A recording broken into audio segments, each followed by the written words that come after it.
are. Welcome, at long last, to the Why Ukraine. I've decided to start doing this twice a week from Ukraine. I was trying to do it every day, and it just made it impossible for me to teach my English classes to Ukrainians here. So I'm doing it 2 days a week on the days when I have least number of classes. I days a week Ukraine. So thank you for coming. Nobody's here yet, but I know people will be watching. I usually get about 150 of you. So thank you very much. You are the last alliance, hence the name change. You may have noticed I've sort of rebranded. That rebranding is ongoing.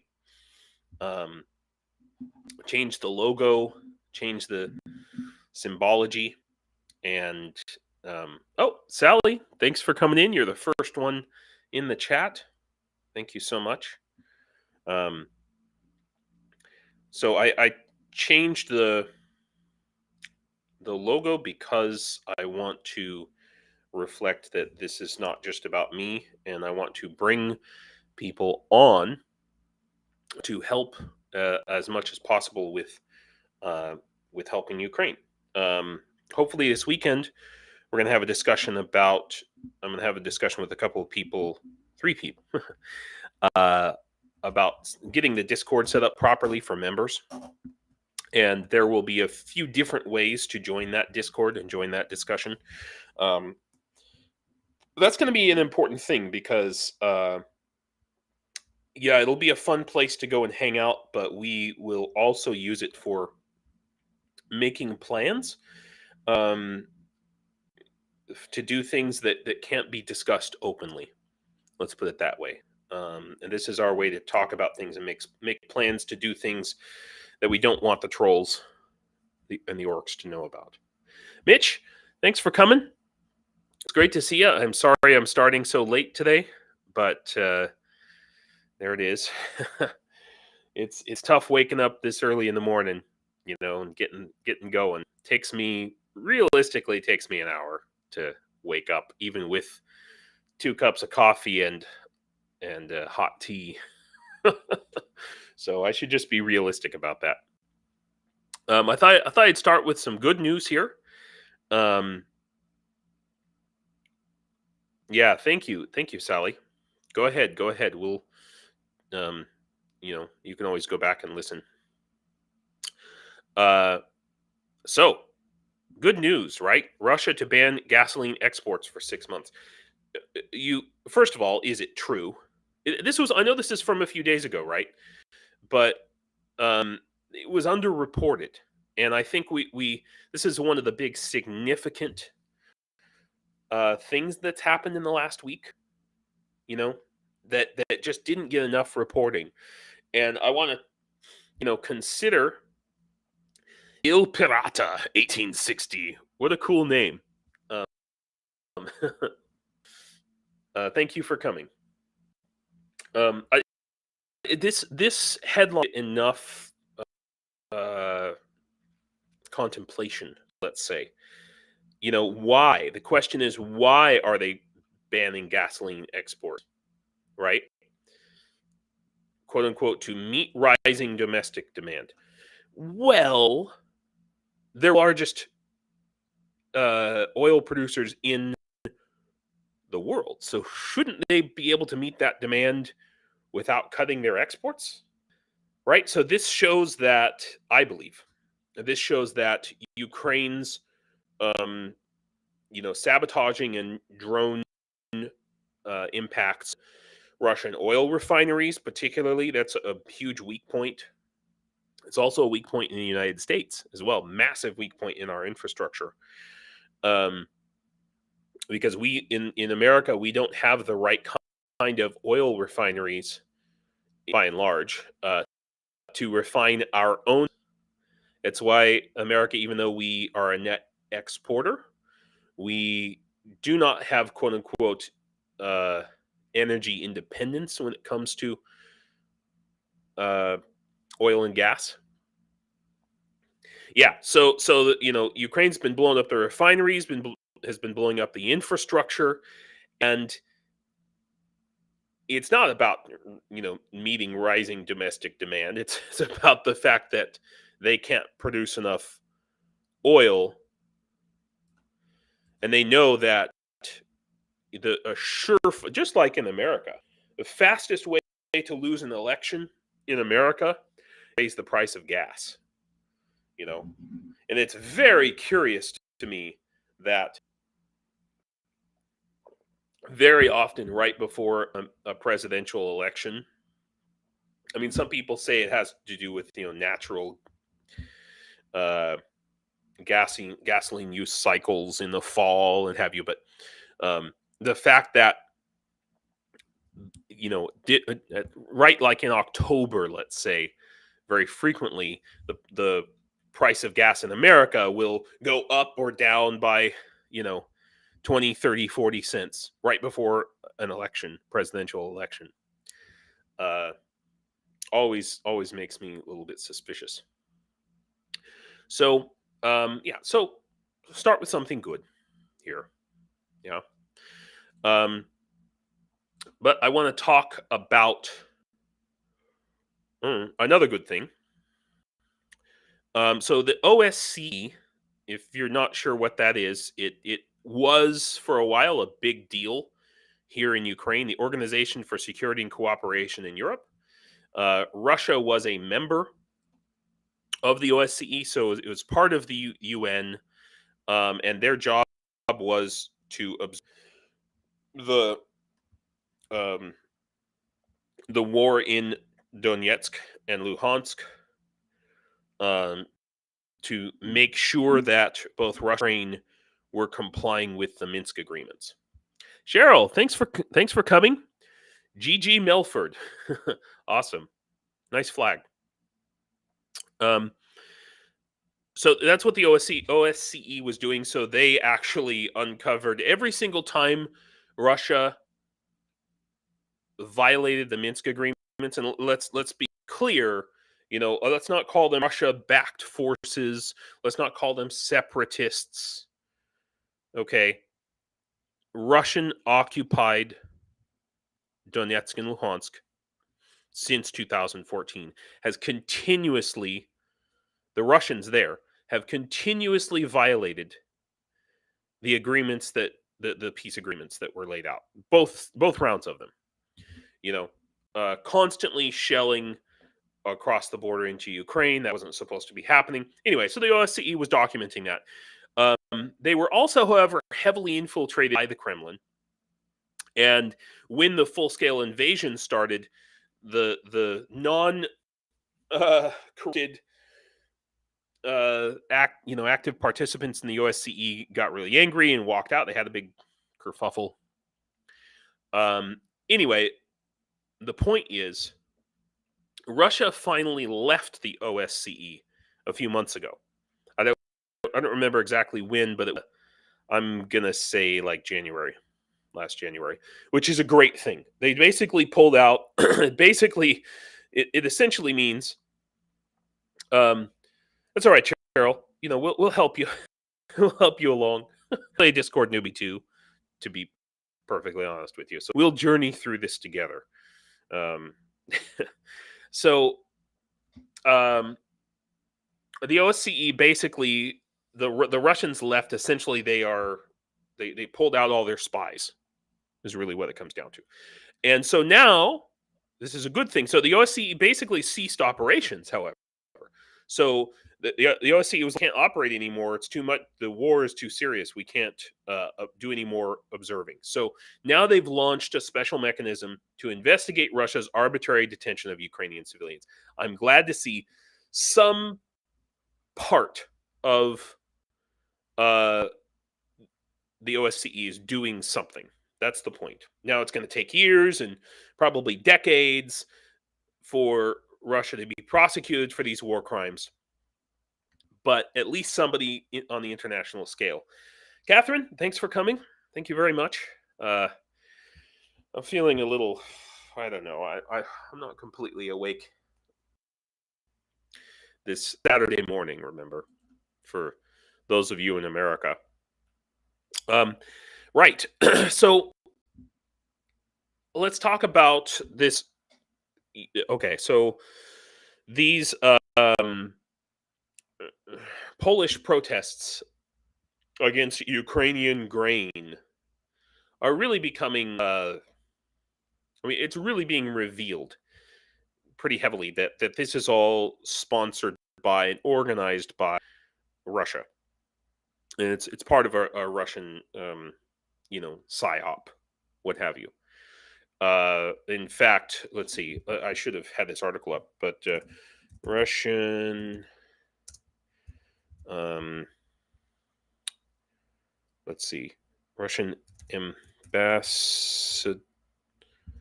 ambassador, Poland holds sign. Let's see. Yeah. So an aid or an adjunct. Okay, I can't find it, I guess.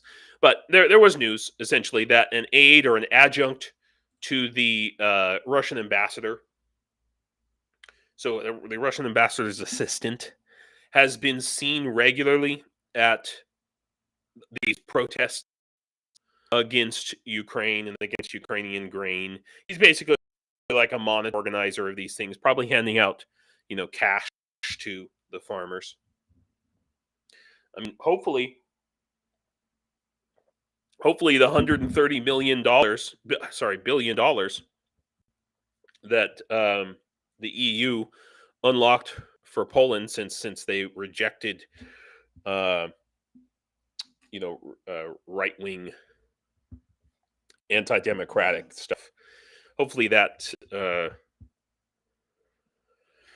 makes a difference, and clearly the farmers, value money over ethics and principles. That's what it comes down to. Some people are like that.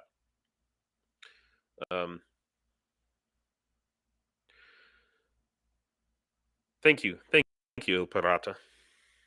Sharing something positive, genuine gratitude of every Ukrainian I meet when you show up and support. Yeah, it's good.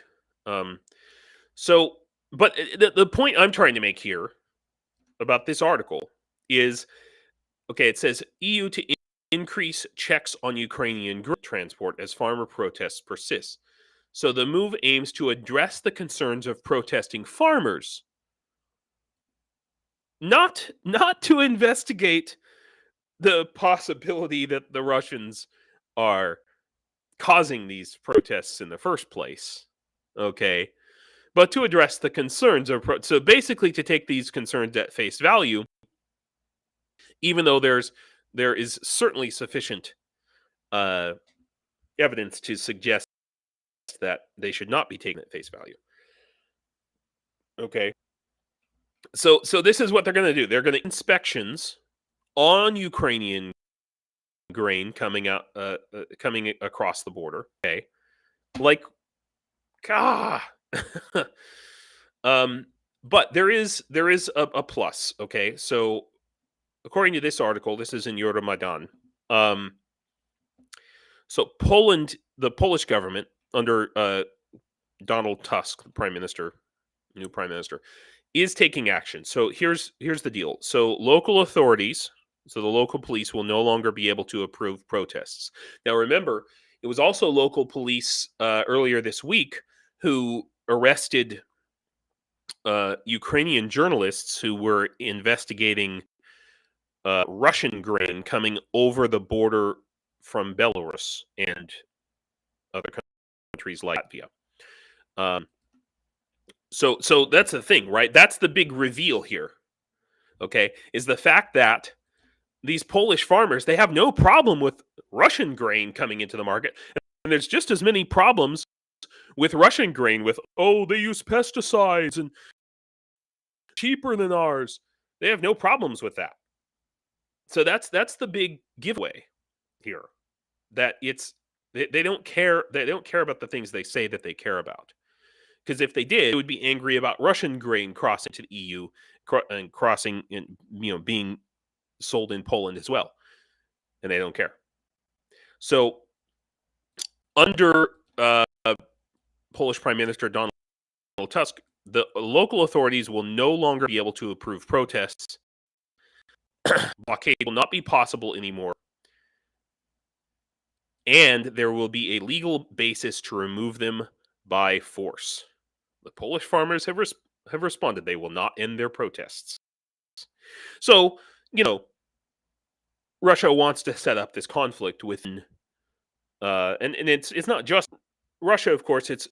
It's the right wing parties.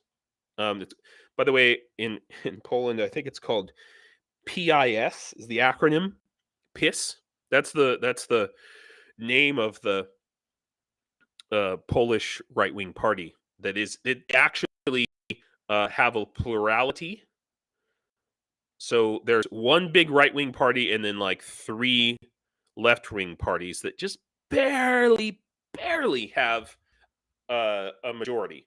Together, the 3 left wing parties against the 1 right wing party. So Russia's got to be looking at this, saying if we produce enough conflict in the Polish parliamentary system, okay, in Polish society and therefore within the Polish government, we could, under a parliamentary system, they could have a second election at any time.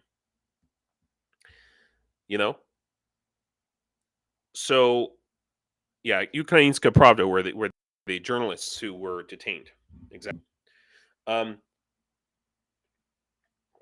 So Russia's got to be looking at this, going, "Hey, if we can force a second election, we might have a chance at overthrowing the slim majority that Tusk has, especially if people in Poland see this as their government against their farmers." So they're going to keep on doing this. They're going to keep on pushing this. So that is their ultimate goal. It's not about Ukrainian grain. Their ultimate goal is to overthrow the Polish government and bring the right wing back. And then they'll be able to do whatever they want with the Ukrainian grain. Yeah. Okay. Anyway. This is a big deal. Okay. So civil drone operator training in vocational schools. This is part of the a planned Ministry of Digital Transformation. Why is this a big deal? Ukraine introduces drone operator training in vocational schools. Well, remember several live streams back, I talked about what Ukraine needs to do to solve its problem with mobilization is it needs to have 500,000 or 1 million drone operators who can sit at home on their sofa, not on the front line, sit at home on their sofa and fly drones from their PlayStation, while the drones are on the front line. In the same way that the United States has that capability. Some guy could be sitting in an Air Force base in Illinois or something and be flying a drone that's in Iraq. Okay. That is a system that Ukraine can set up and I think will set up. Okay. Ukraine has the infrastructure for it. They just need to have the organization. In terms of the internet infrastructure, Ukrainian internet infrastructure is the best in the world. Starlink is only useful on the very, very front line, the last few kilometers of the front line. Okay? People have this impression that, I know I keep beating this drum, but people have this impression that the only reason Ukraine has internet is because of Elon Musk, and that is absolutely not true. I have gigabit internet fiber here in a little tiny town in the middle of Ukraine. Okay. I'm reading your post here, Cheryl. Pasha on Winged Hussar said Batman investigated and interviewed Polish farmers. They were blaming big multinational grain corporations. Interesting. Tell me about technical grain. You've used that term before. and I'm not sure what it means. Do you have a link or somewhere? I'm not sure what technical grain means. That's the thing. Anyway, yeah. So the second thing about this. Oh, Flo, thanks. Hey, Flo. By the way, I don't know if I've mentioned this before, but I think that you and Cheryl really should talk to each other. Did I say that already? Cheryl would be a great person to be in the SCA. And Flo, I know that we were in the SCA. We are in the SCA. She's like made for the SCA. So I don't know. Hook her up somehow. You guys need to connect. I don't know. Maybe we'll get you on our Discord and get you talking. I think it'd be really great. Okay. Anyway, so let's get on with this. Why is this civil drone operator training in vocational schools important? Because vocational schools work differently in Ukraine and most of Europe than they do in America. Okay, yeah, KK's GG. I don't know. Maybe it's just I'm just confused. It's okay. So, it's for making ethanol. Gotcha. Okay, Mitch. So technical grain, whatever it means, it's for making. Yeah, that's what I'm saying, Flo. You might. She's in Arizona. Yeah. I mean, obviously, we both know a lot of people there. So, aha. All right, you got it, Cheryl. All right, technical grade grain is low quality, sold for making fuel, super cheap, and allegedly being sold as food grain. Okay. Gotcha. So that's what they're pissed off about. So it's grain that's not supposed to be eaten, or it's not good enough to be eaten, and they're selling it as that. And I'm sure that Europe has higher standards for grain than probably the rest of the world, because Europe has like crazy standards for like food and shit like that, which is good. I mean, it's good. I will say that I feel like the food here in Ukraine actually is healthier, more natural. Certainly the wheat. I can tell you that I have a lot of trouble eating wheat. It's not gluten, but I am sensitive to the starches in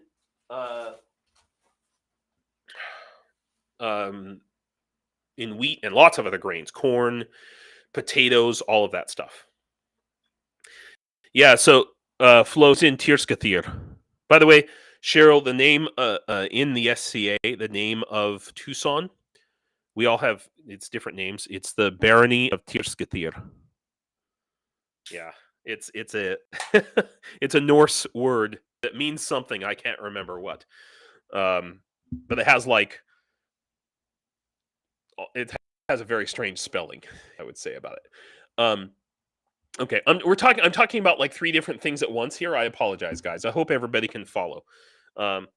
Привіт, друзі. Nice, Sally. Thank you very much for doing that. Yeah, so that's a big deal. So it's 10 times cheaper, and they're selling it as food grade. That makes sense. That's a legitimate complaint, I think. But that is not getting out.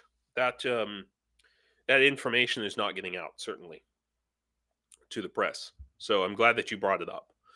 And you're right. They're not necessarily protesting against Ukraine.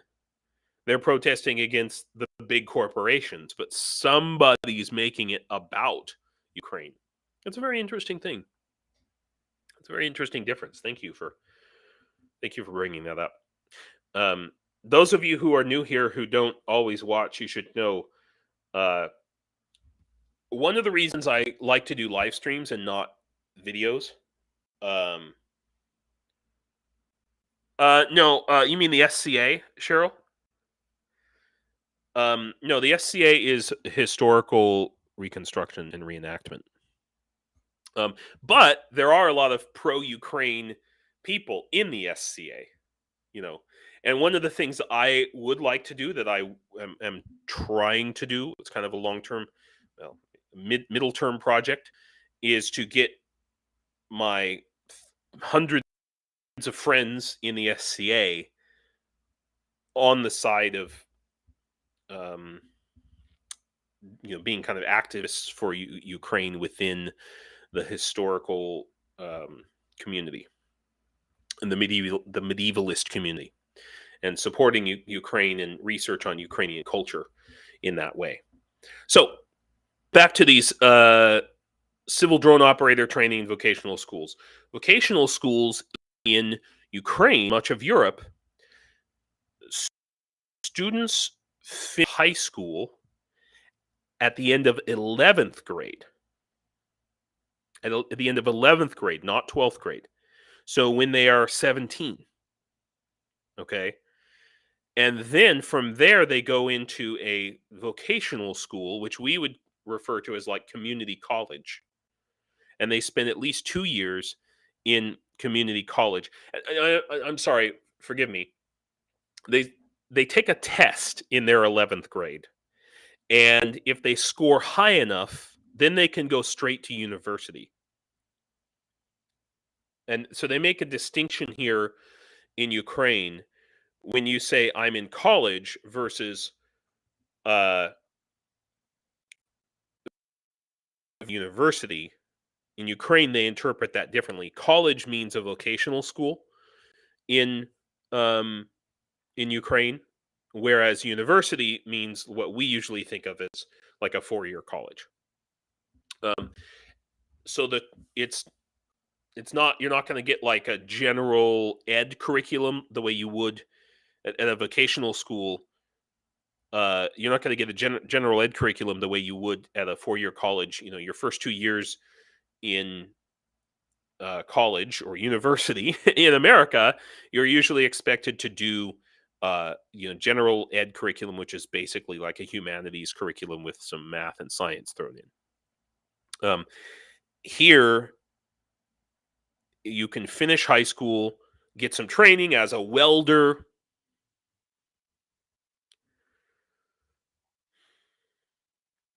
Shit.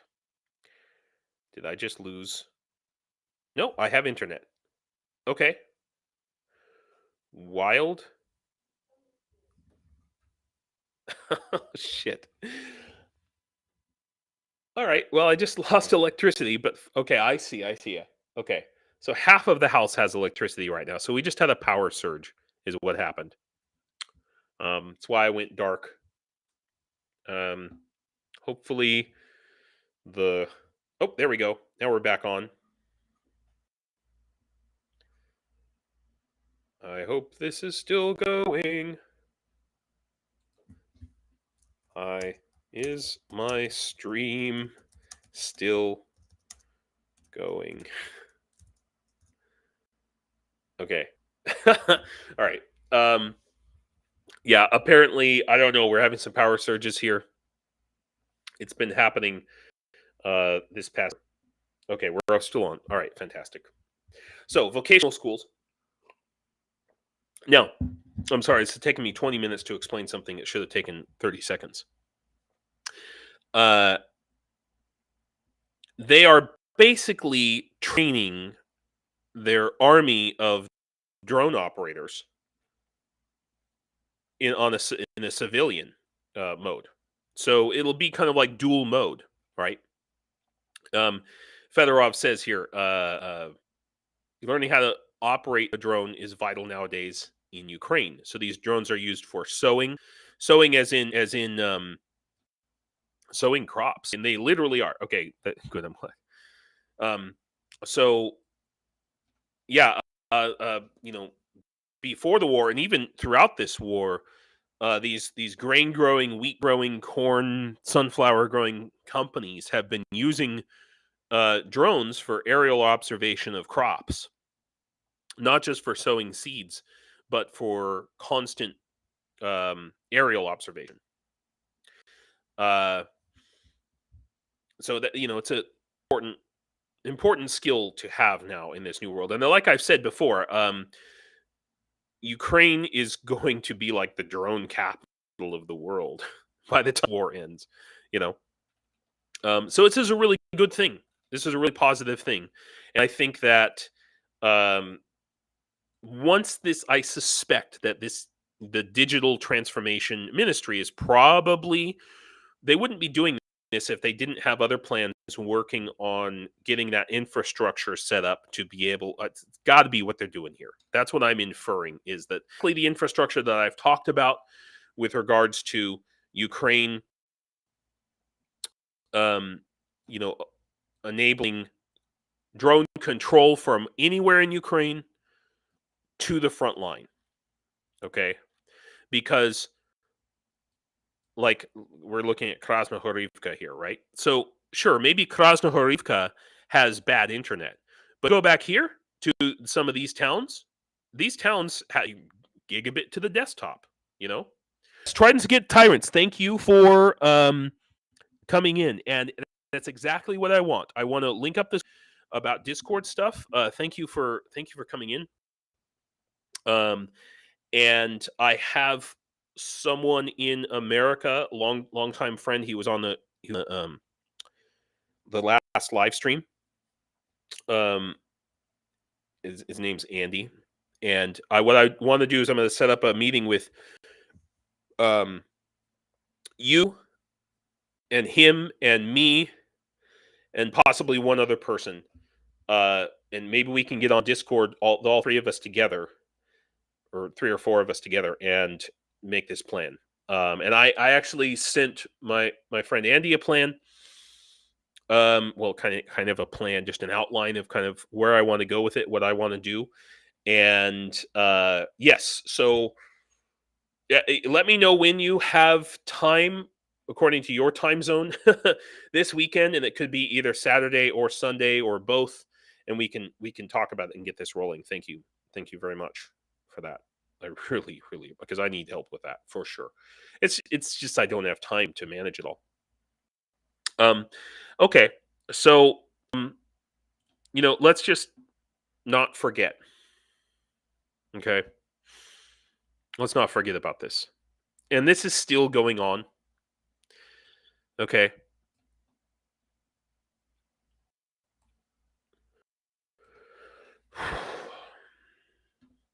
Russians tortured us so badly, we thought we wouldn't make it out alive.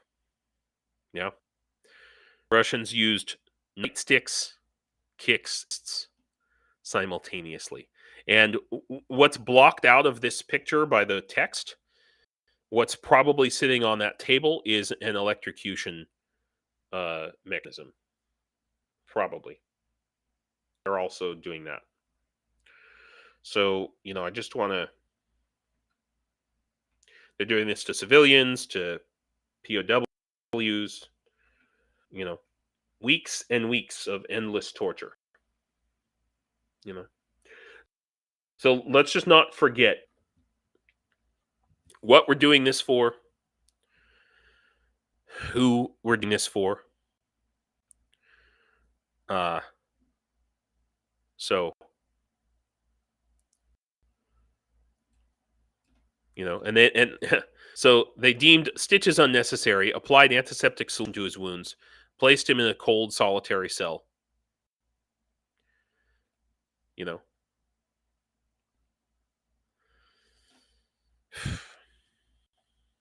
It's ongoing. So, let's move on, shall we?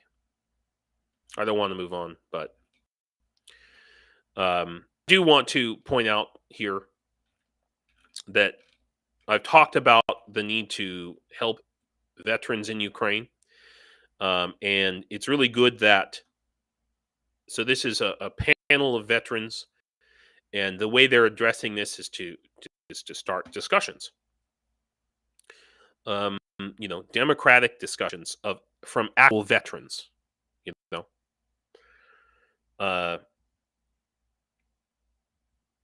And one thing that I really liked here that they said in this discussion is this. Okay. This is one veteran. All right. The state's long-standing attitude towards veterans since Soviet times has led to the fact that society does not really need a veteran. Society needs a portrait of a veteran. A portrait has a huge advantage: it does not speak. So what he's talking about here is after World War II, okay? Oh, you're from NorCal? You know I'm from Sacramento. Before I came to Ukraine, well, before I came to Europe, I was living around Sacktown in general, and Silicon Valley. So, uh, very cool. Yeah. So there is a very strong this social attitude. So what happened after World War II, particularly, is millions upon millions of veterans came home, and hundreds of thousands of them, maybe millions, we don't know, were uh, seriously injured, physically injured, and the rest, hey, had PTSD and emotional problems. Oh, Mendocino, super cool, nice place to be. Um, oh, no, I lived in Arizona. Yeah, I lived in Flagstaff. If you're talking to me. um, okay. Anyway,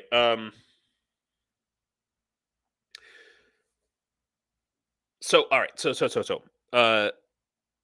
the situation here in Ukraine was that these veterans came home, and they came home to often broken families already, and they spent 20 years slowly dying from alcoholism, beating their wives and families, and so the 50s and 60s uh, were real rough, and then also in 1947, I believe, um, basically there were in St. Petersburg and Moscow and Kiev, there were homeless veterans roaming the streets, with one leg and limping along, and begging for change, and basically the Soviet government just rounded them all up and sent them to some island somewhere, and they were never heard from again.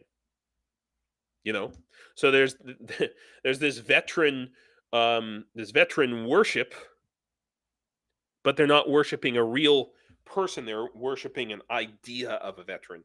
And in actual fact, veterans are regarded with disdain and feared in in Soviet society. And to the extent that Ukraine has a holdover from that Soviet society, that the fear is that that's going to happen to veterans again, or something like it. So they make a really important point here. Let's stop being Russian.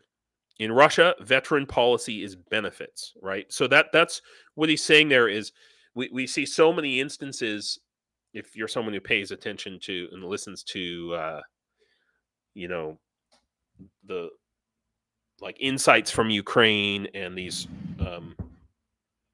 or Volodymyr Zolkin, those channels where Russian wives are talking to their veteran husbands or sons, Russian mothers, and they're saying, "Where's my money? You hurry up and die so I can get my payout from the government, $30,000 or however much it is." And that's all it means. So in Russia, veteran policy is benefits.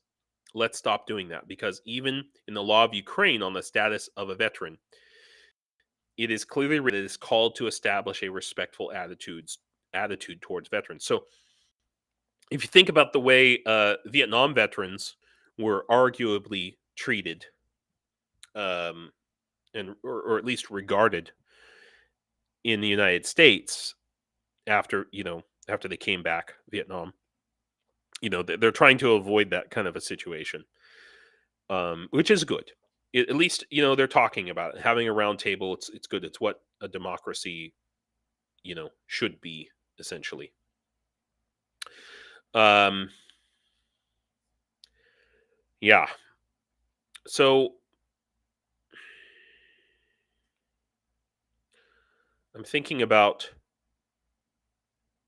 what I want to talk about next, and I'm trying to think if I'm ready to discuss something. I think I'm not ready to talk about this yet. Okay. I'm going to talk about this in a future live stream because I'm doing research on this topic, which is the United States ground-based mid-course defense system. This is the United States anti-nuclear missile system. I'm very interested in this. I'm very curious about it. I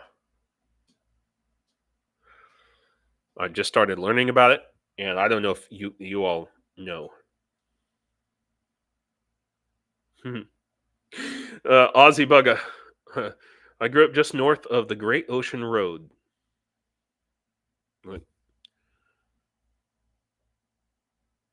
So you guys are like, yeah, we were neighbors. That's awesome.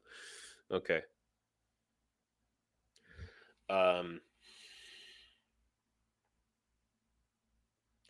Basically, some people are saying that the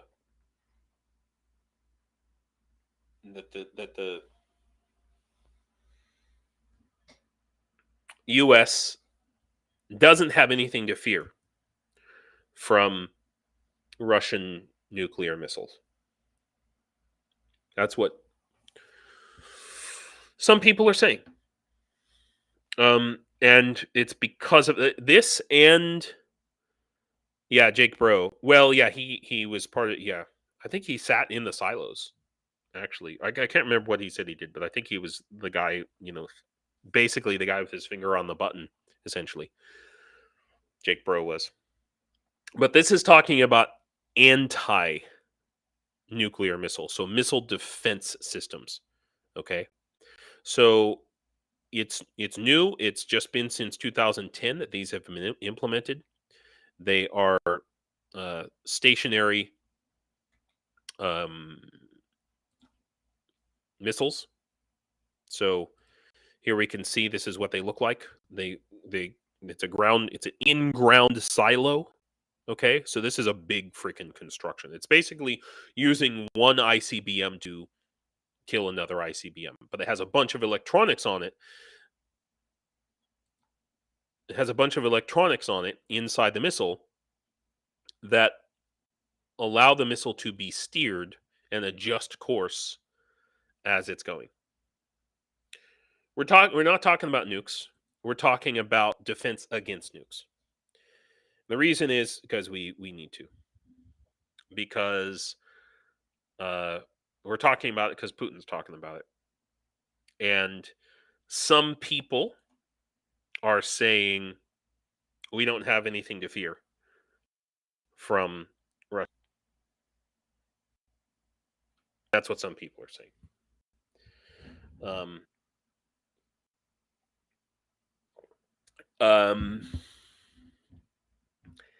I would like to believe it was true. I'm doing research on this topic because we have seen the missiles that Russians would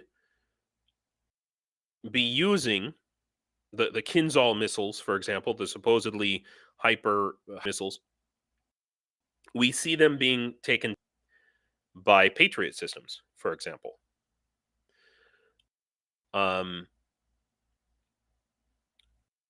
So there is a system, supposedly, according to the government, according to the United States government, these systems. This is not the Patriot system, right? So they've got the whole worldwide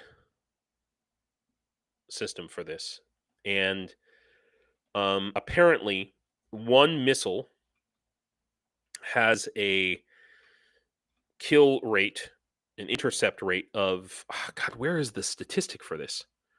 It's somewhere. The statistic is one missile has a kill rate of 57%.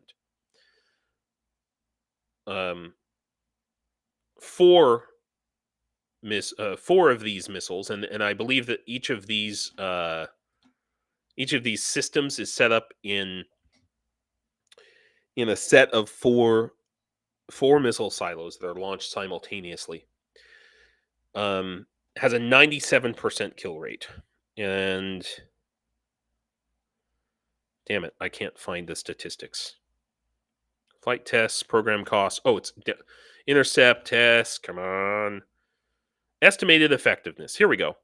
The system has a single shot probability of kill to its interceptors calculated at 56%, with the total probability of intercepting a single target if 4 interceptors are launched at 97%. Yeah. Oh, really? He was an ESL tracker in South Korea for 6 years. All right. There we go. Cool. Good to know. So, I think it is premature. I want to say that, yeah, we don't have to worry about Russian nukes. But it's premature, I think. If, I would argue that after helping Ukraine right now, after getting aid to Ukraine, the most important thing that you can do in America, that we can do as Americans, is to urge our government and Defense Department to build more of these. Okay, because right now there are, according to this website, but the CISIS, 40 of them. No, 44. So 40 in Alaska and 4 at Vancouver. Yeah, well, especially if you're in Australia. Just hope you're not a target. Now, I'm sure, I don't know how many Patriot systems America has deployed, or at least ready to deploy, but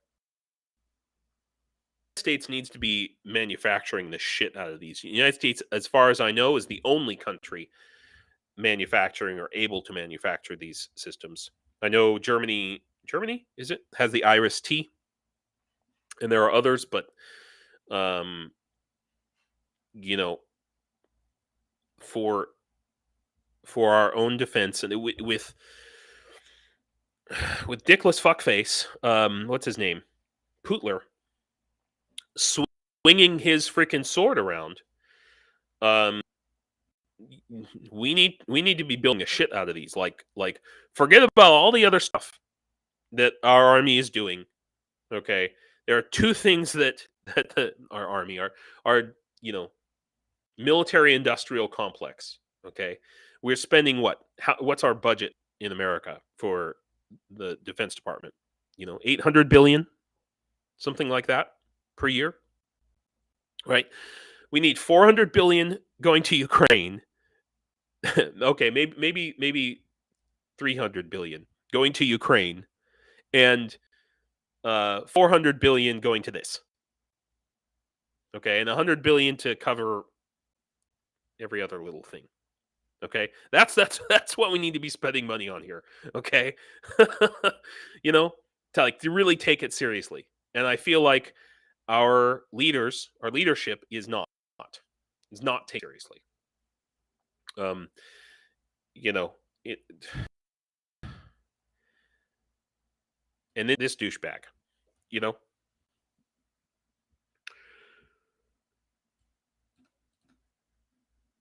So people say, and I if there's any Trump supporters in my live stream or watching my live stream, Jonathan over at ATP Geopolitics said it very clearly. You can't support Trump and Ukraine. Yeah, I know, Mr. Swiggle. Yeah, listen, I grew up in the 1980s. I'm very familiar with nuclear apocalypse scenarios. Star Wars, missile defense, this sort of ICBM defense was a pipe dream at that time. It's only been since 2010, and arguably,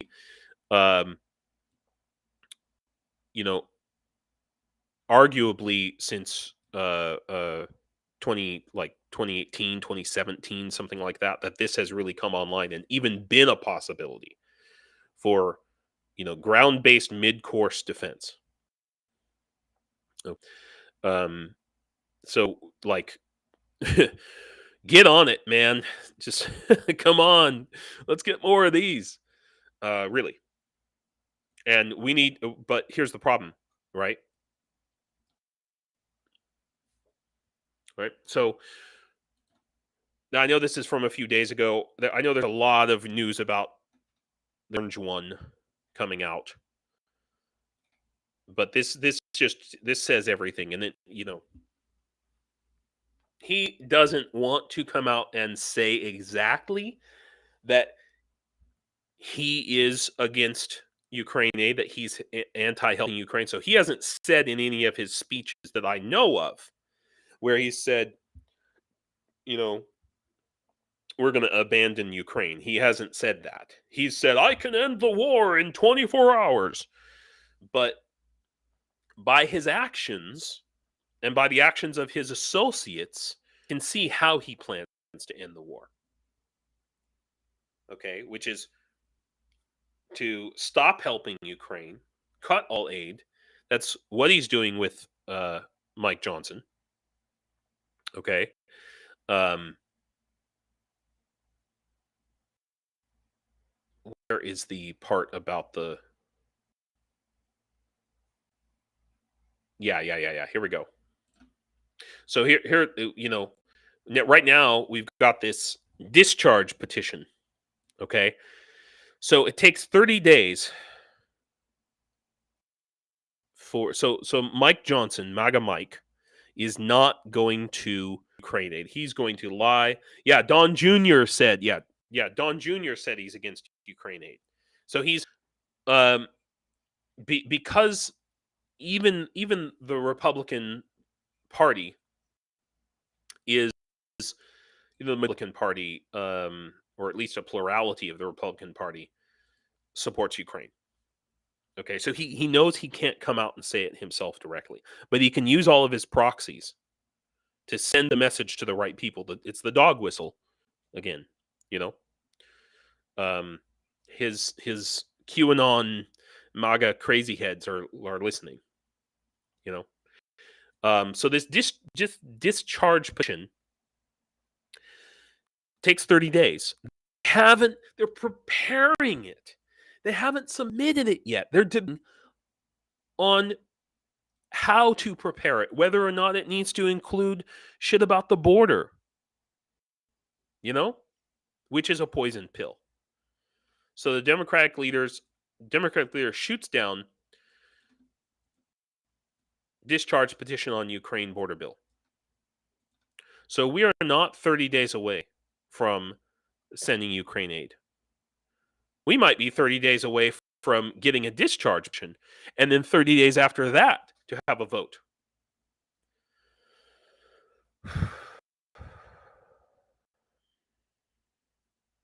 Breathe. Breathe. Okay. So, I mean, this reveals, right? The prospect of a second Trump presidency has the intelligence community on edge. They know that Trump is going to try, can and will, completely gut the CIA and the NSA and install his own. He'll just open up the books, Putler, essentially. Yeah. Yeah, there you go, Cheryl. Thank you. The damage report showed footage of Don Jr. saying his father didn't want Ukraine aid passed because it would extend 9 months into his father's term, and he wanted to solve it day one by withdrawing aid. Yep, that's right. There you go. Thank you, Cheryl. Yeah, Trump doesn't want to be dictator, and you know, I'm normally, under normal circumstances, I'm against most intelligence agencies, and I think that they have done a lot of bad things. I think that our intelligence agencies in America have done a lot to help the rise of um, dictatorship, our country's slip away from democracy, you know, in America, especially since 9/11. I mean, what goes around comes around, I guess. Reap what you sow. I'm not happy because he's going to do bad things. He'll find allies within these agencies, to be sure. But it's basically just the dismantling of America. That's what they're doing, and this is a huge concern for me, right? Or why is Orban going to visit Trump next week in Mar-a-Lago? Why is that happening? This shows where support is. It's with dictators, it's with dictatorships.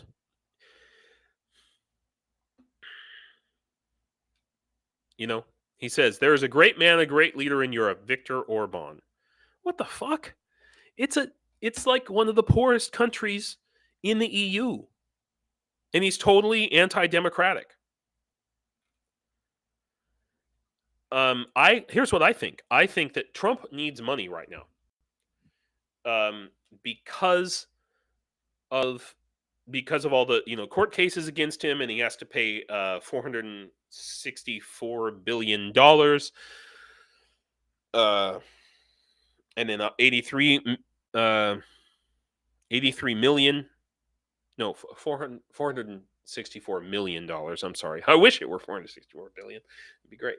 $464 million, and then $83 million, and he doesn't have the money to pay it.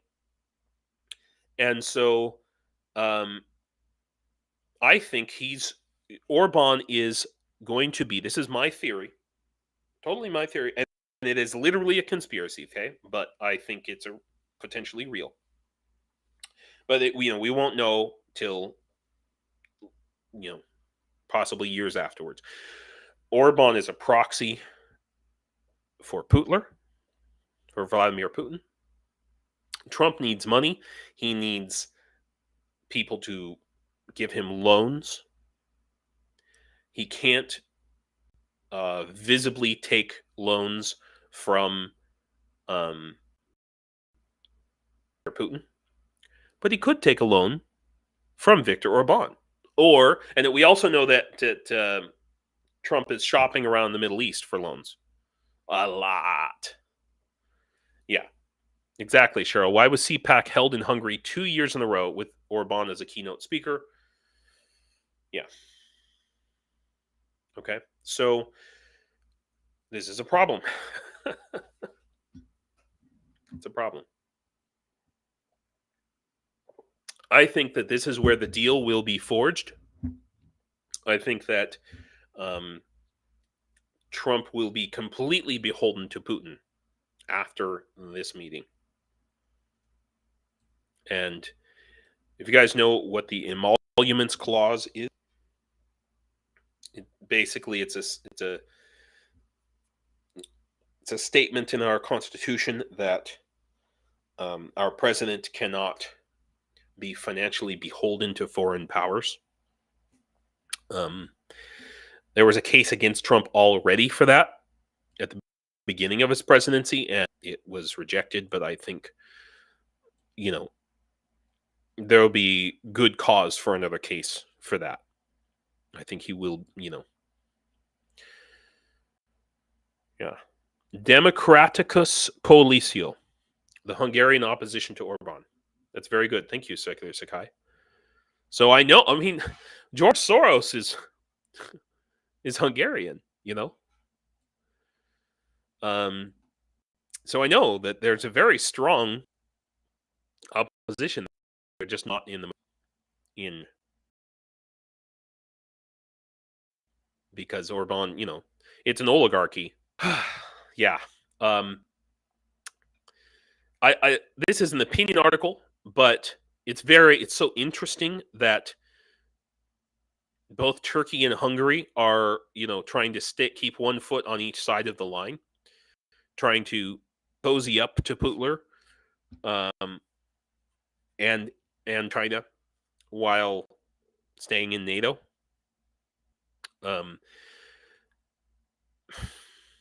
And the thing is, I mean, both of these countries historically have fought Russia, and they both of these countries want to regain empires, and then we'll just have these empires constantly at war with each other, just like George Orwell.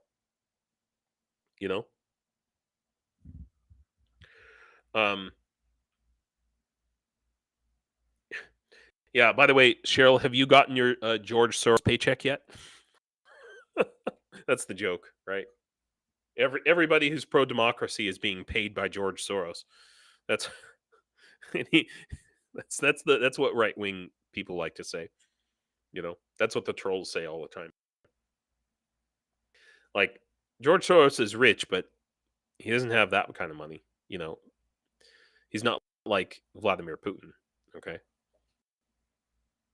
right wing boogeyman. Yeah.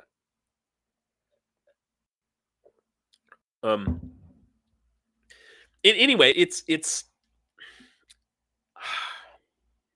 I mean, they're acting against their own interests here, but they're acting out of fear.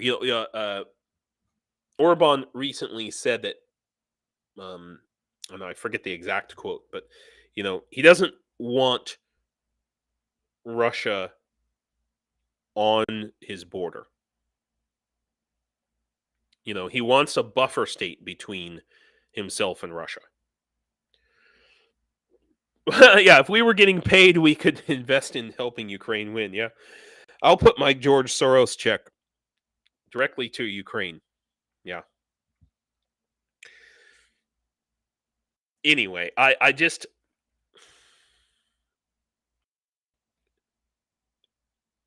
these two guys, these Erdogan and Orban, they're part of the problem. I think eventually we're going to see one of two things happen in both of these cases. We're going to see them either I hate to say this, but I think we're going to see them flip sides and ultimately join the Russia, China, Iran, North Korea coalition, or we're going to see these two dictators overthrown, their governments overthrown, either due to just the people rising up, or to the people rising up because EU and NATO and pro Ukraine countries start to realize that they are a problem and initiate sanctions against them for helping Russia. And then that causes economic turmoil in Turkey and Hungary, and then they legally or illegally overthrow these dictators. I think that's what's going to happen. I think that's the thing. A real question that we have is, I know that Macron has said, "Yeah, we're going to send." I think it's amazing. I think it's great. We're going to send, possibly. We're not ruling it out. And then, of course, Schultz goes, and basically that. Well, actually, England already had. Did they say England and France?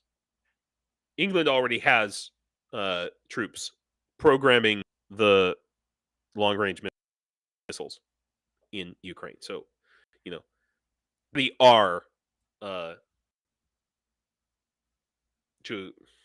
by the broad definition, EU forces or European forces in Ukraine. I've been saying this for a long time. They're just small in number, okay? But this could really hurt, okay? Because there is a quote-unquote old guard who still believes that, Putin can be dealt with, and France needs to regain its empire, and this is a war between, great empires. And this is a really good article, okay, talking about,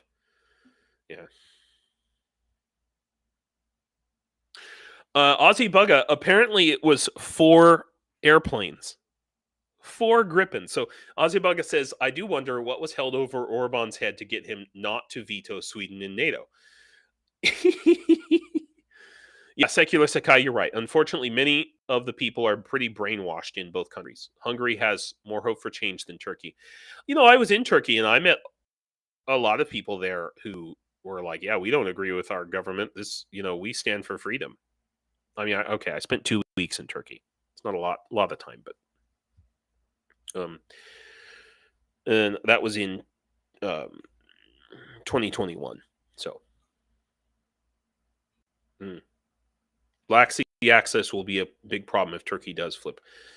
Yeah, it'll be interesting to see how they flip. I think it'll be a really complicated flipping because they can't be kicked out of NATO. Right? There's no system within the NATO rules for a country to be kicked out of NATO. Right? And they've got our NATO technology now. Right? So I really think that it's going to be revealed that down the line, there was Orsis. Oh God, don't let me get started on that, Cheryl. I think it's going to be revealed down the line that Turkey and or Hungary are feeding NATO intel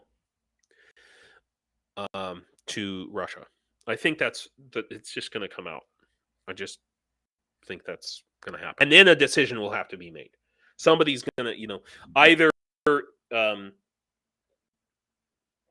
NATO's going to have to change its ways somehow, or I don't know, something. But I think that will be the clincher. That'll be the crux of the problem when it comes out.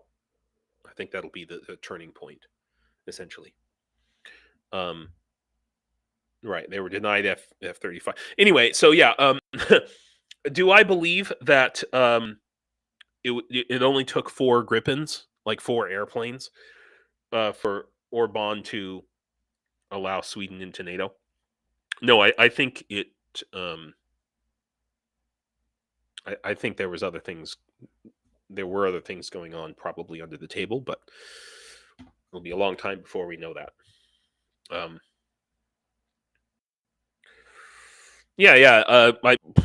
Was it 2016? Secular Sakai. So Turkey had attempted revolution to defend democracy a few years ago by a faction of the military, and Erdogan accused the United States of being behind it. And Turkey was all mad at the United States for a long time. Now they've kind of shut up about that, but under the Obama administration, they were all. Oh yeah. Hungary is heavily dependent on German investment. I'm sure that in fact I know that came into play because I saw various articles about that and about German investment. I'm sure it was a little bit of a carrot and a stick. Like vote for Sweden or we remove our investment, something like that. Yeah, and so Secular Sakai, you said, I think the recent major protests in Hungary were a big part of it. Yep. and also,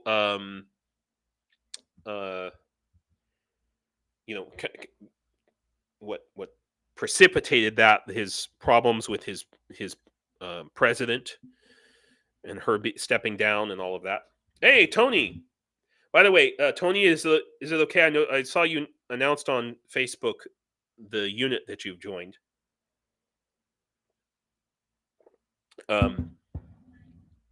Is it okay if we announce it here? I'll let you announce it in our chat, and then we'll talk about it. Yeah. Yeah. Interesting. Okay. So, but all right. So in France, it's a problem too, because there is this old guard in France that they're never going to change. And Macron, to some degree, a lot of those are in his ministries and things. But also the right wing in France, Marine Le Pen, is going to win the next election. Okay, absolutely going to win. Oh, Tony, I'm sorry to hear that. Because you're on base right now, right? You're not in a hotel. I'm sure it's probably way outside of town or whatever. Yeah. So here we know that Marine Le Pen in France and her party has received a lot of Russian funding through various means, and there's a lot of corruption there. There's a chance that and Macron is unpopular, very popular. Oh, you're on the train. Oh, no wonder. Oh my God, I'm surprised you're even able to be here. Oh my God, guys. So Tony is on his way, on the train across Ukraine, going to the front line. Tony has joined the Georgian Legion.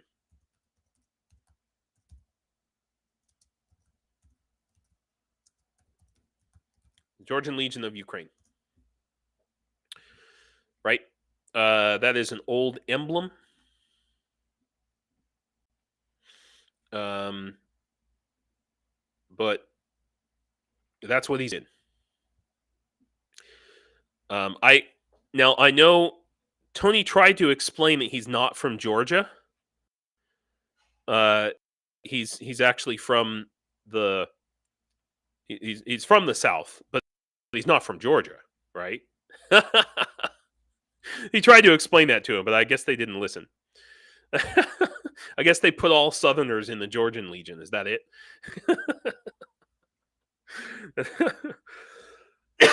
So, yeah, I mean, Tony has YouTube. I mean, imagine being on a train going to America. You wouldn't get any internet, for Christ's sake, out in the middle of Utah, or no, the Amtrak doesn't cross Utah, New Mexico, So yeah, we sent him. You guys.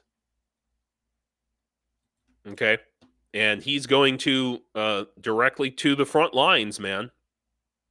He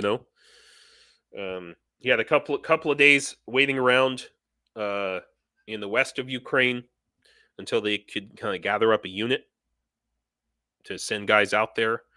And he's going to be directly in charge. Well, not in charge, but responsible for stopping the Russians coming in a very critical place. And Tony, let me know if okay to say roughly where you're going to be, or at least name the town that's in that area. So I think everybody here should be proud of that. Really, it's a big deal. It's a big deal. It's massive. That this tiny little group of usually I get about 20 viewers and about 160, maybe 200 total, and out of those people, being able to one warrior to Ukraine is amazing. If every 200 Ukraine supporters in America or internet or around the world could do that, like Ukraine would have a massive army right now. And this is what I want to do. This is what I want to make happen. So it starts with the first step. Georgia on my mind. I can't sing that song very well. I can't remember the tune, but anyway. Yeah. No, Aussie, it's okay. It's good to have a small group, but a good group. That's more important to me. And what we're doing here, what you guys are doing here, you'll notice that I want to just point out I've revamped. I've done some stuff. The website, the colors are different. That's nice. I've added some things. Speaking to one of my friends who's in the Alpha Company 1st Battalion, they're around Bakhmut area. I asked him, like, what under $25 do you guys need most besides tourniquets? He said mags. Mags. So here are mags. Here's a mag. Super cool. He said he personally needs 8. These things go missing. They get destroyed in various ways. They wear out, I guess. I don't know if they wear out, to be honest. I think they're pretty stable and sturdy. But maybe the plastic ones do. But the plastic ones are preferred because they're not so heavy. Weight is an important thing. The other thing, this will go to the 4th Training Battalion. They need 50 of these a month for troops going out, new troops going out to the front line. So they give these to soldiers going out to the front line. They're also used somewhat in the barracks. Wet wipes. Now, these wet wipes are important because they're black. I have some right here. Here, let me there. So this may not seem like an important thing, but having black wet wipes, and I talk about text on here, is right. So they're literally black. Okay. The thing about that is, if you've ever seen particularly drone footage of Russian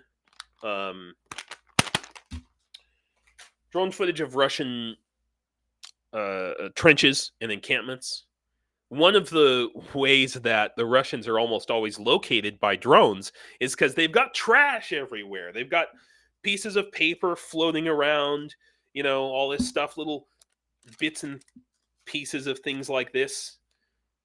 By the way, this is the tracking number for the magnets that I just sent out. So it's the people who ordered the magnets for Ukraine. What? You're on a bus? Il Pirata. You're on a bus? Wait, are you talking about a marshrutka or a bus? I mean, they're both terrible, I'll be honest with you. Il Pirata, if it's okay to tell us, where are you going? Are you just a volunteer in Ukraine? Oh, no, I don't mean just a volunteer. But are you a civilian volunteer in Ukraine, or are you in the Ukrainian army some way? If you feel okay sharing it, please let me know.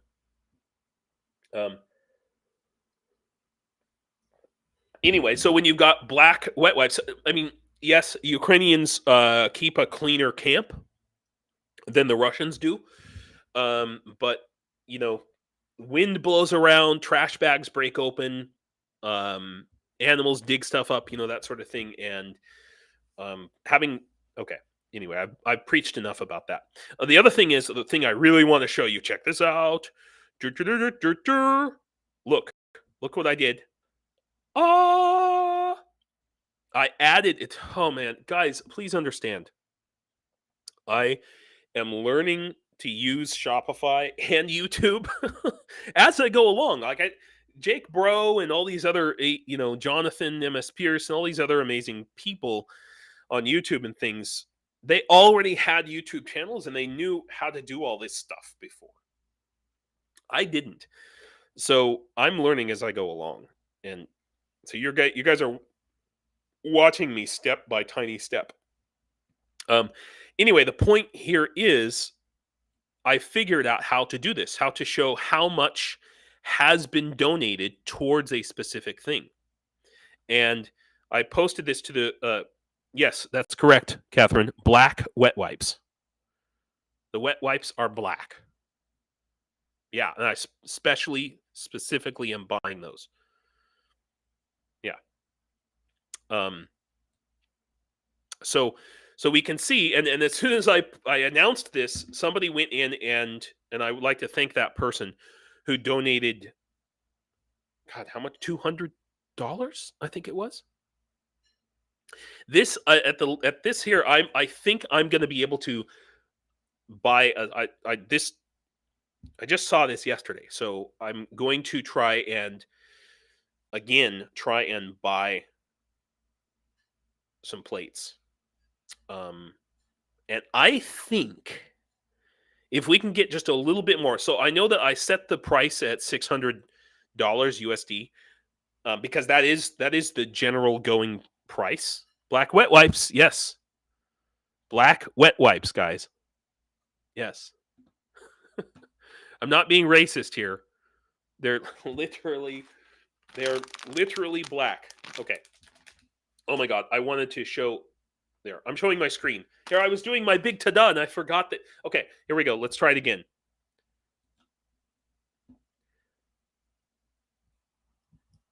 Ta-da! Okay, there we go. That's better. That's what I wanted to show. I'm sorry. God, I'm so stupid. Right, so $583.41 by 5 people has been donated to order 2 ceramic armor plates to save a life in Ukraine. That is fantastic. I think I will be able to. Oh, you're headed to Lviv. Cool. Yeah, no, I've taken. I took a marshroot. Okay, cool. Visiting for 10 days, helping friends. That's super cool. And now you're headed back home. That's really cool. That's awesome. I want to talk about that in a minute. And then from Lviv to Krakow. Okay. Are you going to take a train to Krakow? Because I know they have those trains, but sometimes it's tough to get tickets. It was for me anyway. Yeah. They're black wet wipes, man. Yeah. So that, if they do get if trash gets dumped in the wrong place, they're blown around. Oh, you're not on a marshrutka, Il Pirata. You're on a real bus. Yeah. But the Wi-Fi, it depends on how many people are all using the Wi-Fi at a time. But yeah, that's good. That's good. Super cool. Well, thank you for coming to Ukraine and helping, really. So yeah, so now you can see, and I haven't put this on every single item yet. I put it on for the drone. I have to manually go in and add this for each one here. And then the next thing I think I can do, Flixbus, yeah, Flixbus. There's other ones too, but Flixbus is the one that I've used. So like this says, so we've only got $10 donated towards a drone, but you'll be able to see it. The next thing I'm going to add is a little thing that says how many of these drones or whatever the item is have been sent. Okay, so it takes a little more. It takes some math to do, and I have to do some adding up.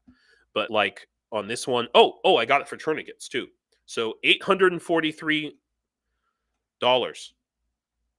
has been raised for tourniquets. I'm not sure that's correct.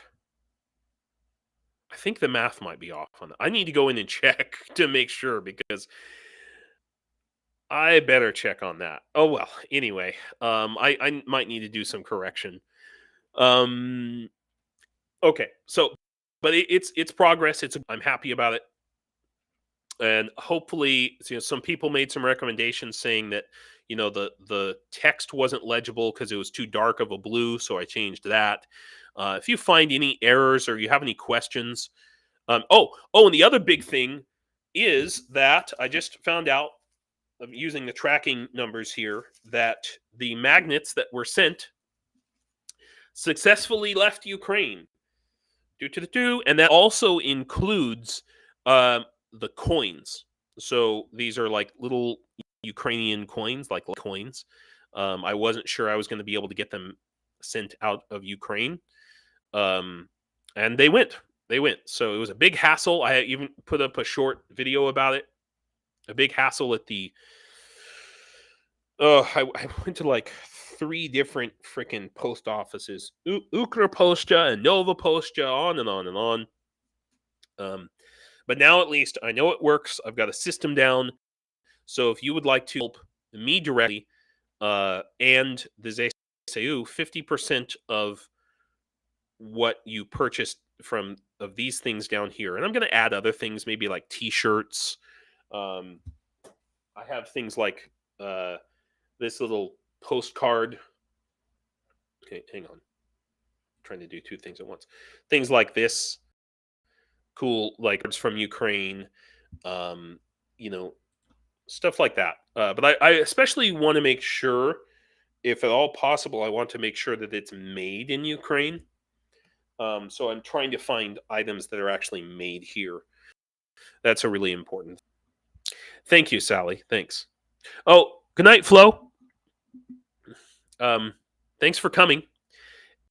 And yeah, I'm just about wrapped up here. But I want to just a couple more things. I do think that it's a really good thing that Macron talked about this, sending EU forces to Ukraine or individual. It's a topic now. It's a topic that can be openly talked about. And so think tanks like this one can start talking about it and just kind of get the general consensus moved along to the accepted as a kind of inevitability, because it is an inevitability, I think, sadly. And we can say, oh my gosh, NATO's going to be drawn into the war. Not necessarily the way Macron is proposing it, and the way that other countries like Estonia are proposing it. It's just individual countries, and in a NATO country whose troops are in another country that they would inevitably face some injury or death. Being attacked in another country does not trigger Article 5. So I think it's necessary. I think it should have happened a long time ago. This is a huge, important thing. And in the context of, as I said at the beginning, as I talked about at the beginning, of how Russia has banned oil exports for the next 6 months. In that context, at the same time that Europe is no longer, all the way, a real bus all the way to Krakow. Cool. And coming back in April. Dude, I love you. Yes. Connect with me offline. If you join the membership, or if you have joined, you'll get you can also join the email something. But you can join the Discord. Have purchased a membership. And we can talk there, or you can send me an email. Whatever, dude. I'm all about it. I'm all about it, man. Super cool. Super cool. Okay. Anyway, so if this is actually true, that Europe is now, no longer needing to purchase oil at all from Russia, that's freaking awesome. That's amazing. It's really great.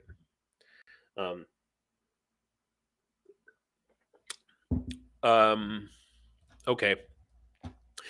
Let's talk about Navalny. I haven't really meant it. I had high hopes. that that these, protests. Let's say I had high hopes and low expectations. Okay, that these protests were going to turn into something. I don't think they are. I'll be surprised if they do. I mean, it's tragic. It's awful. And these thousands of people coming out for Navalny now. Where were they before he died? That question. Why did they wait until he died to wake up and be like, oh, I guess it's really serious now? Where were they 2 years ago, 3 years ago? Come on. Why did he have to die for them to wake up? Yeah, we can have high hopes and low expectations, Cheryl. That's my deal, right? Hope for the best, but expect the worst. Yeah. Oh, Mr. Squiggle, thank you for making that point. It's okay to make off-topic points, by the way. I know it drags out my stream and leads me all over the place, but I always like these points here.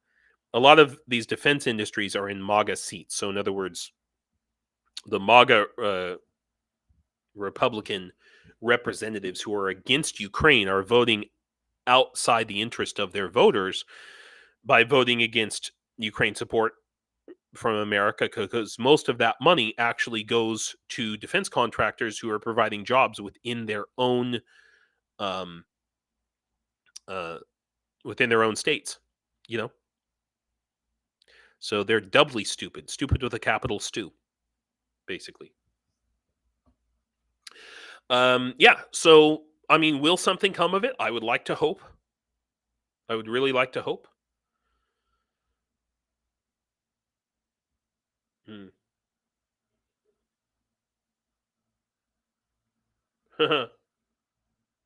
That's interesting. The agreement on the state border between Ukraine and the Russian Federation was signed by President Kuchma and Putin on January 28th, 2003 in Kyiv, ratified by both parliaments, by the parliaments of both countries. Yeah, how much did that count for? Why Ukraine cannot, should not, will not negotiate? Because it'll just be broken. To negotiate for peace with Russia is, just asking to be lied to. Things are looking up for this Czech artillery initiative. I questioned at the beginning, what did the Czech Republic just have a bunch of 800,000 shells just sitting around in their warehouses? No, it turns out that these shells were outside Czechia in an undisclosed country. That's the situation. Okay.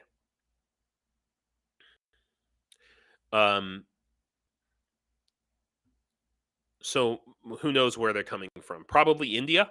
That's my guess. My guess is India.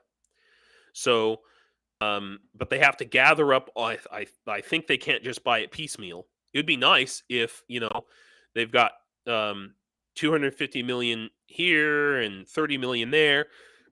It'd be nice if they could just buy these piecemeal. But I think maybe they have to get. I think it's like $1.5 billion total. But it's coming. It's coming around. We're getting there. I don't know what how much money they've gathered so far, but I think that these shells whatever country that they're coming from.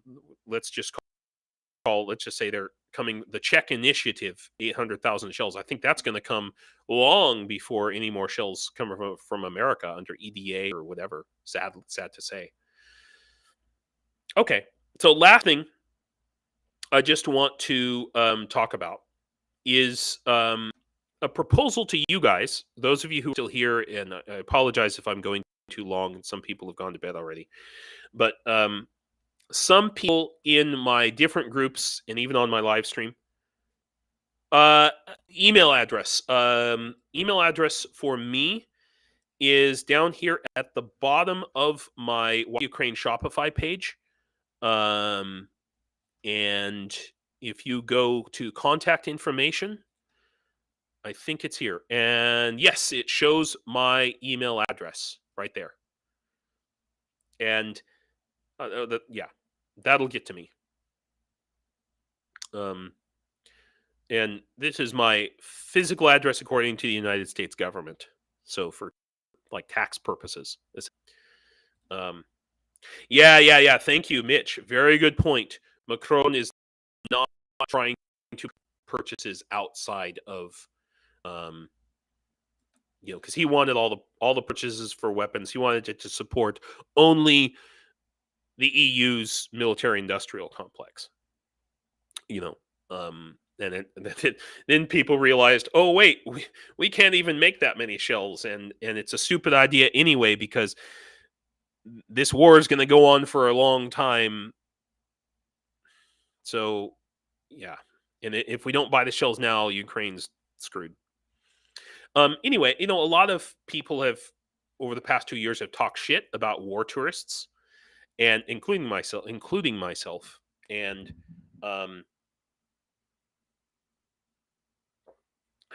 oh wow, using a Swiss VPN in Ukraine to donate in United States dollars. Wow, classic. Thank you so much for going to all that trouble. But war tourism, hey, if it brings a net benefit to Ukraine, that's great. And long time ago, I don't remember who, maybe it was KK's GG, maybe it was Catherine, I don't remember who talked about this initiative, Brave to Rebuild.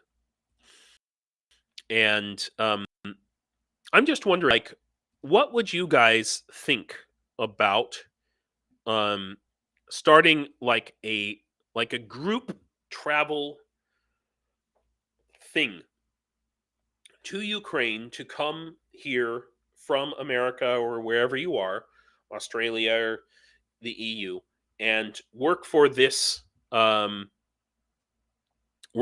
organization and just do some volunteering.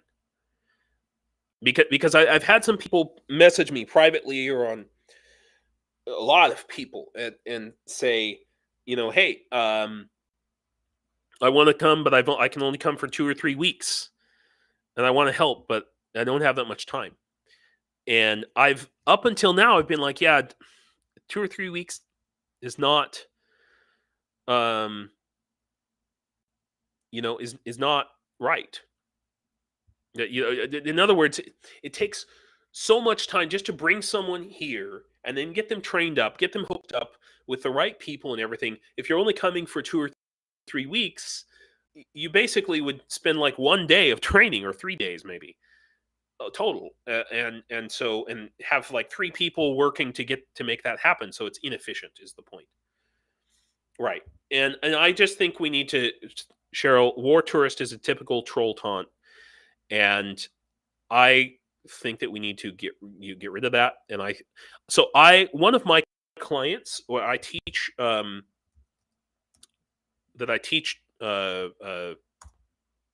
English to, this is a Ukrainian-owned company based in the United States, and they arrange travel, international travel. I guess they were the first company to arrange travel to the Soviet Union over 75 years ago. They were the only travel company for the Soviet Union for a long time during the Cold War. But anyway, so I teach their Ukrainian employees English. And so I know that like planning travel and getting all these arrangements made is a difficult thing. Um, so I'm just brainstorming here, guys. Um, Mr. Squiggle, what other roles specify? You mean this is a travel agent? It's a travel, you know, they do like destination management. So if you wanted to, for example, go on a safari to Zimbabwe, they would make all of the arrangements for that. Things like that, you know. But I mean, for people who only have a couple of weeks, I think this is one of the best things to do. You could come out, spend a couple of weeks, picking up bricks. It's good exercise, bend with your knees, and you know, and come if it's 2 weeks, great. If it's a month, fantastic. 6 months is the I think 3 months is the max, or maybe I'm wrong. Maybe I'm wrong.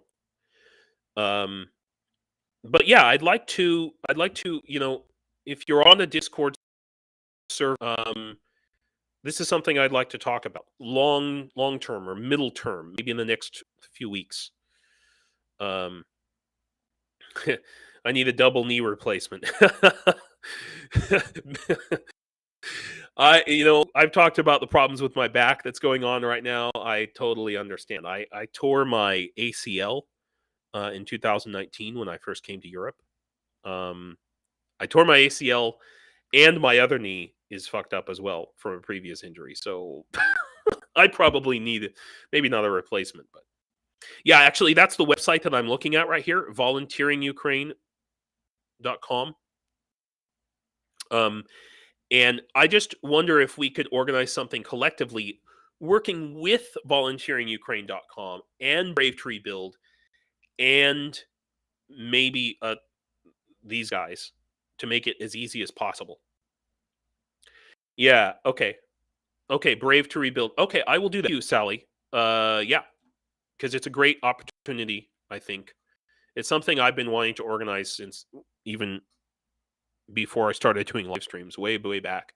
But I just didn't know how, and somebody else did it, and here it is. So I think it's a good idea. Anyway, I think that's it for my live stream today. Yeah, weaving camo nets is also a really good thing, but to be honest with you, there's a lot of Ukrainians already doing it. I have tried to volunteer for that, and they told me, yeah, we've got too many people. I've tried multiple times in both cities where I live. They're like, yeah, we have people doing this already. So, but it's all, yeah, I mean that's the thing, right? Even if you have some kind of injury, need a back replacement, whatever, okay, I'm sure they'll be able to find something for you to do. There's always something you can do in a situation like this. If you can't pick up bricks, yeah, make plans, coordinate, measure, help with rebuild, something. There's got to be something you can do, and I think that this is anyway. So now you know. So thank you everyone for coming to this live stream, and if you can, please buy some wipes. I mean, all of these things are needed and necessary right now.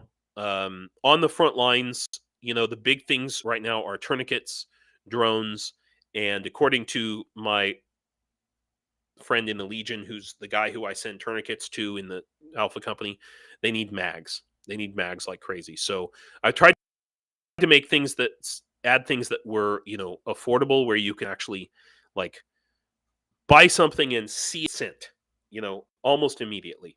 And yeah, so thank you very much, everybody who came. And those of you who, if you are watching this after the fact, thank you for watching. I really appreciate it. Slava Ukraine. Do побачення. Have a great week.